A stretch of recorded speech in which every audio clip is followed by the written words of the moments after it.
Welcome to the Deep Dive. We're here to cut through complexity and get straight to the heart of fascinating topics. And today, we're taking on a big one, a really big one. We're journeying into the mind-bending universe of Muḥammadan Ibn Arabi. Specifically, we're looking at his massive work, al-Futuhat al Makkiyya, the Meccan Revelations. Our mission, to get a handle on just how huge this thing is, the surprising struggles it faced just to, survive history, and then pull out some of those really profound, sometimes counterintuitive ideas that made him so influential. Think of it as your shortcut to getting informed about a really pivotal thinker. That's a great way to put it. Ibn Arabi, he's not just another philosopher. He's absolutely central to Sufi thought, to esoteric traditions, and al-Futuhat. It's not just a book. It's more like this unique, vast encyclopedia. It covers everything, really. Metaphysics, spiritual practice. Okay, let's try and unpack that, because before we dive into the, let's say, wilder ideas, we need to appreciate the sheer scale of the man and his work. It's almost hard to believe. It really is. His formal education, it started incredibly early. Seville, when he was just 8, he dove deep into the Quran, learned its 7 readings, studied hadith under, loads of distinguished teachers.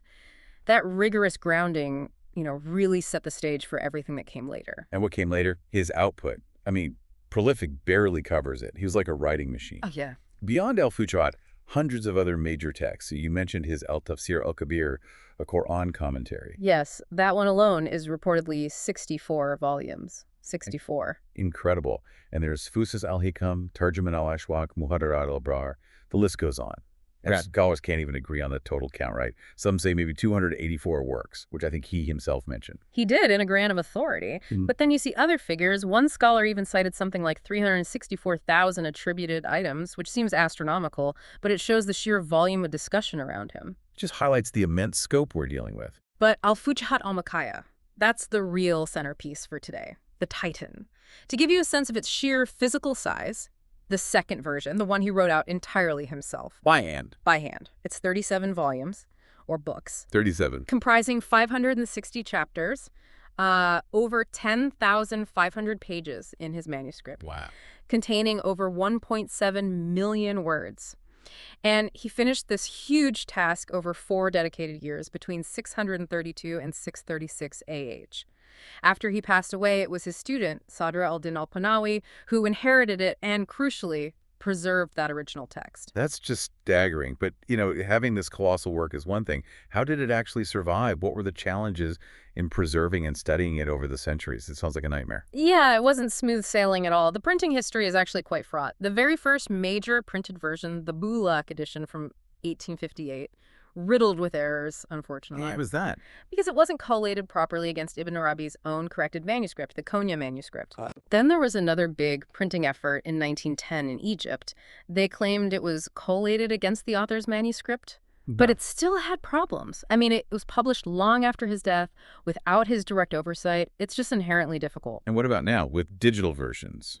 Easier? You'd think so, but honestly, many scholars describe a lot of the electronic and internet versions as, and I quote, a tragedy for the reader. That sounds bad. It is. They're often full of errors, strange repetitions, even forged phrases have crept in. Sometimes whole pages or chapters are missing. Oh, wow. And getting access to the actual original manuscript, the one in Turkey, that requires special permission. It's carefully preserved, as it should be, but it creates a practical hurdle for researchers. So what does this all mean for you, the listener, the learner? If the text itself, the foundation, is sometimes unstable, how does that affect our ability to understand and, trust the ideas? It makes you really think about how we approach these profound sources. Right, so we've grappled with the scale and the tricky history of the text itself. Let's dive into the ideas now, the really fascinating stuff inside al-Futuhat. How do these concepts speak to us today? Well, a core idea is the spirit, the ruh. Ibn Arabi talks about its eternal quest, its inherent expansiveness. He says, the spirit indeed complains of the narrowness of reality and strives to find expansion. I like that image, complaining about narrowness. Reaching places that do not constrain its companions, discovering what lies beyond unknown worlds. His point is that the human soul, which he sees as a sort of ruler within us, has this innate life, this drive to return to its true, unconfined nature. And that's not just, abstract philosophy floating out there. It connects directly to your own experience, doesn't it? That feeling maybe you get sometimes of being boxed in by circumstances. Exactly. That sort of inner nudge wanting something more, something beyond just what's right in front of you. He's saying that's your spirit yearning for its natural state. Precisely. Then there's his take on divine names and attributes. He really emphasizes God's or Allah's absolute transcendence. The foundational principle is always, nothing is like him. Laysa kamithlihi shay.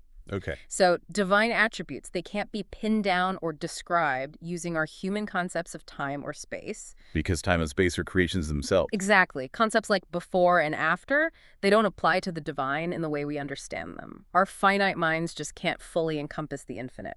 So how does anything come into being then? How does existence happen in his view? It happens through the divine command. Be, and it is. Kun fayakun. The creative command. Yes, but Ibn Arabi adds a nuance here. He clarifies that existence flows directly from that command, from the word, not just from some raw, undirected power. It's a subtle but important theological point about the intentionality and order behind creation. Okay, interesting. Now, what about miracles? We often think of them as just, breaking the laws of nature. Does he see it differently, like a saint's miracle, a karama? He makes a very clear distinction. A karama, which is a miracle associated with the saint, is defined as breaking habits. So yes, it's extraordinary, outside the normal course of things. Right. But it's distinct from an ijaz, which is a miracle specifically associated with a prophet. What's the key difference? The purpose. An ijaz is given to establish the truth of a prophet's mission as a public sign. A karama isn't given for that specific purpose of validating prophecy. It's more a sign of divine favor for the saint, but it doesn't carry that same public legislative weight, if you like. Got it. That clarifies the different roles of prophethood and sainthood in his system. He also had this idea of the world, the universe being reflected within us, didn't he? The microcosm idea. Exactly that. He draws these intricate connections between the higher spiritual realms, things like the pen and the tablet, where divine knowledge is inscribed in Islamic tradition, and our own human faculties. Our minds, our senses. Yes. He says humans, represented by Adam, are unique because we have rational power, thinking power, imagination, animalistic drives, sensory perception, all these faculties. And crucially, they're all interconnected, serving as tools for what he calls the speaking soul. Each person is, in a way, a reflection of the entire cosmos. That leads into something else I found really intriguing is science of letters. The idea that individual letters like aleph, ba, ta hold spiritual secrets. Yes, absolutely. For Ibn Arabi and others in this tradition, letters aren't just arbitrary symbols for sounds. They're almost like, well, it compares them to angels in some contexts. Angels, wow. They're seen as having inherent properties like being hot or cold, dry or wet. Even the physical shape of a letter is thought to hold specific spiritual significance. So it's like a deep symbolic code woven into the fabric of language itself. Precisely. It shows how interconnected everything is in his worldview: metaphysics, cosmology, psychology, even the very letters we use. Every detail potentially unlocks a deeper meaning. It really sounds like this deep dive he advocates isn't just intellectual. It's a spiritual path, a transformation. Oh, absolutely. He talks a lot about spiritual progress through states, or aḥwāl, which are temporary spiritual experiences, and stations, maqāmāt, which are more permanent levels of attainment. Is there a goal to this path? He describes the journey's culmination in a fascinating way. Quote, "The last of the grades is annihilation in ascent and remaining in descent." Annihilation in ascent, remaining in descent. What does that mean? It points to this dual movement. First, transcending the limited self, the ego that's the annihilation in ascent, to experience divine reality more directly. Okay, dissolving the ego. But then crucially, not just staying up there. It's about remaining in descent, returning to the world, to ordinary life, but embodying that deeper understanding, bringing that divine connection back into service and action in the world. That's a powerful image. Not just escaping the world, but transforming your relationship to it. Okay, let's dig into some of the perhaps more surprising connections and interpretations Ibn Arabi makes. The ways he weaves things together that might challenge how we usually think about certain stories or concepts. Definitely. One really interesting example is his theological analogy involving Eve, Jesus, and Adam. How does that work?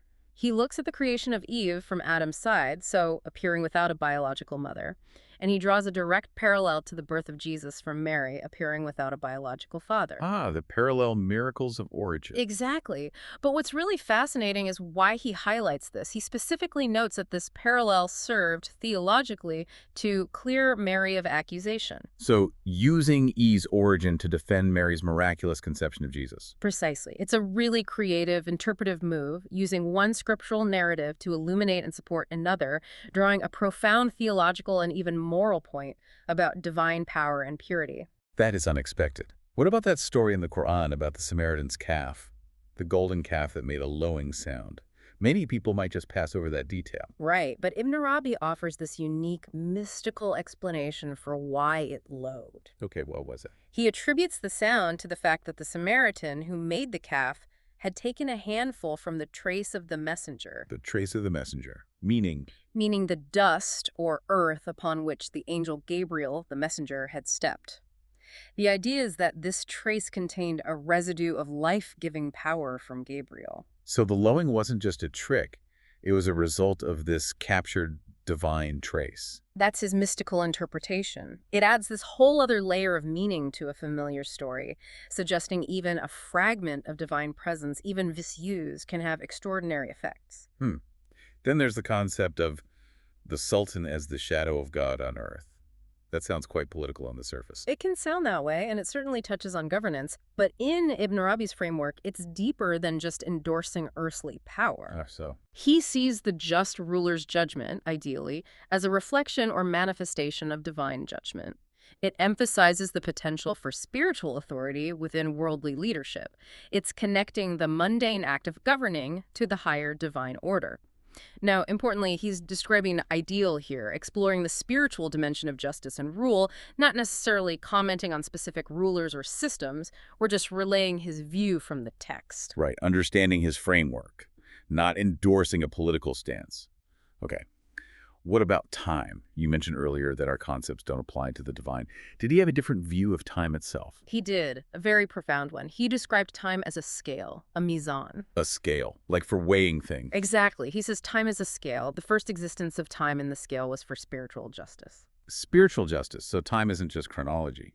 Seconds ticking by. Not just that, it suggests time itself has this inherent structure, an underlying order and purpose related to balance, justice, and spiritual realities. It's like time is this finely calibrated divine instrument working towards a purpose. That's a completely different way of thinking about it. Not just duration, but quality, purpose. Yes, a deep, inherent design within its flow. And connecting back to the inner journey, you mentioned that seeing these truths requires going inward. Is there a specific quote that captures that? There's a beautiful, evocative line. He says, "The heart of a traveler who spends the night awake glows in the chest." The heart of a traveler who spends the night awake glows in the chest. That's lovely. It's poetic, but the meaning is clear. True insight, that deep understanding, it doesn't just come from reading books, so that's important. It emerges from that persistent inner work. Staying awake. Vigilance, dedication, spiritual contemplation. It's about cultivating an inner light, a glow within your own heart or consciousness. That's where the real seeing happens. Wow. We have covered a lot of ground today. A truly profound journey into Ibn Arabi's world. We touched on the absolutely staggering scale of al-Futuhat, those surprising difficulties in just keeping the text accurate through history. And then we dove into some incredibly deep mystical ideas, the spirit's eternal quest, how creation unfolds, those subtle differences in miracles, and his unique takes on familiar stories, like Jesus and Eve or that lowing calf. So much there. There really is. And I think if there's one thing to take away, it's that for Ibn Arabi, knowledge wasn't just about piling up facts. It was about seeing the connections between things, understanding different layers of meaning, and finding how it resonates within you, how it applies. He himself was constantly synthesizing diverse fields, encouraging critical thought. His work is a massive invitation to do the same. It definitely feels like an invitation. He himself said his writings came from the presence of the Quran and its treasures, right? And that he was given the key to understanding in tertian. So maybe the ultimate deep dive isn't just into these texts we've discussed, but through them, into your own heart, looking for the keys to understanding that might be waiting inside you.